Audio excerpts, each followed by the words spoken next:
Bonjour à tous les investisseurs, aujourd'hui je vais vous parler de mon ressenti sur les marchés financiers.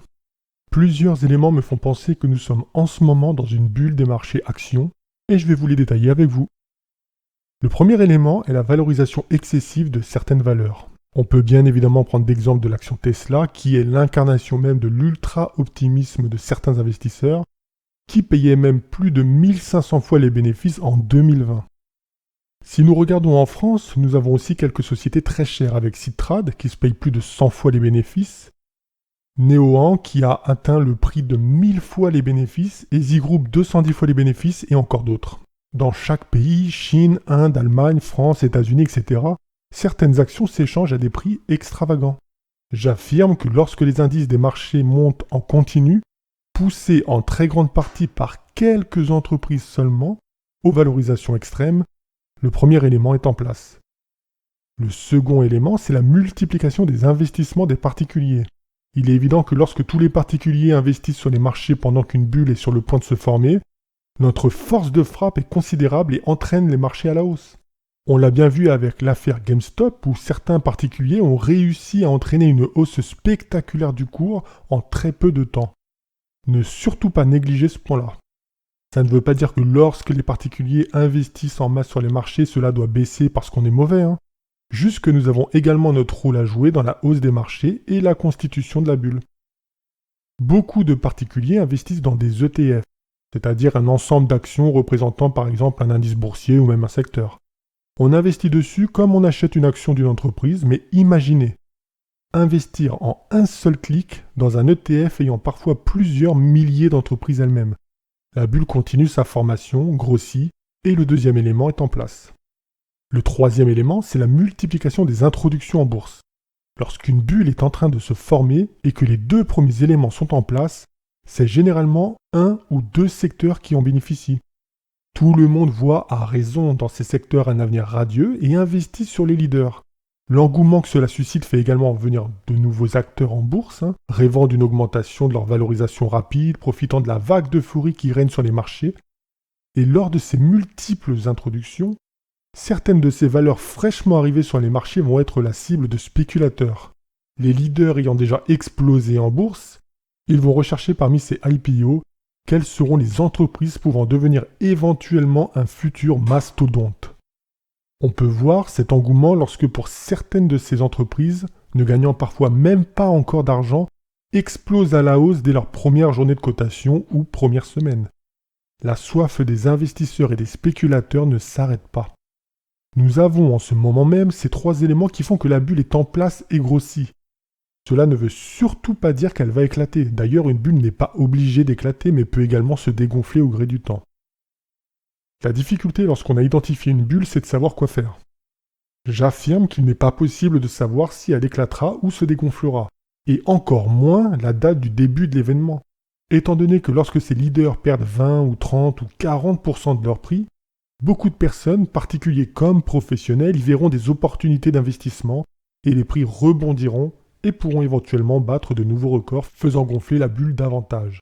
Lorsqu'on regarde en ce moment les valeurs qui ont explosé dernièrement, c'est-à-dire les valeurs dites d'avenir, on peut s'apercevoir qu'une importante baisse est apparue. Tesla, leader des véhicules électriques, a subi une baisse importante, passant de $900 à $545, soit une baisse de 39%, avant de reprendre 40% de hausse atteignant $740. Neoan, producteur indépendant d'énergie renouvelable de premier plan, donc premier producteur indépendant d'électricité à partir d'énergie renouvelable en France, dont l'activité se concentre sur la production d'énergie solaire et éolienne, ainsi que le développement de solutions de stockage d'énergie de pointe, au plus haut à 70 €, avec un plus bas à 37 €, soit une baisse de quasiment 50%, et un rebond tente de s'amorcer. Ce qui est intéressant, c'est que ces deux actions ont commencé leur baisse en janvier. Mouvement de fond, ou le début d'un rebond amenant bientôt de nouveaux points hauts historiques sur les marchés, impossible à dire. MCFI Energy, spécialisée dans la fabrication et la commercialisation d'équipements de production et de stockage d'hydrogène, a subi également une correction débutant dans le mois de janvier. Un plus haut à 41 €, subissant une baisse de pratiquement 40%, emmenant le titre sur les 26 €, avant, là encore, d'amorcer un rebond. On sent la nervosité sur les marchés, l'optimisme se mêlant à l'euphorie amène des corrections puis des rebonds tout à fait exceptionnels, surtout de par leur vitesse d'exécution. Je pense d'un point de vue tout à fait personnel que la bulle n'est pas énorme aujourd'hui et qu'il est peu probable qu'un éclatement impressionnant survienne.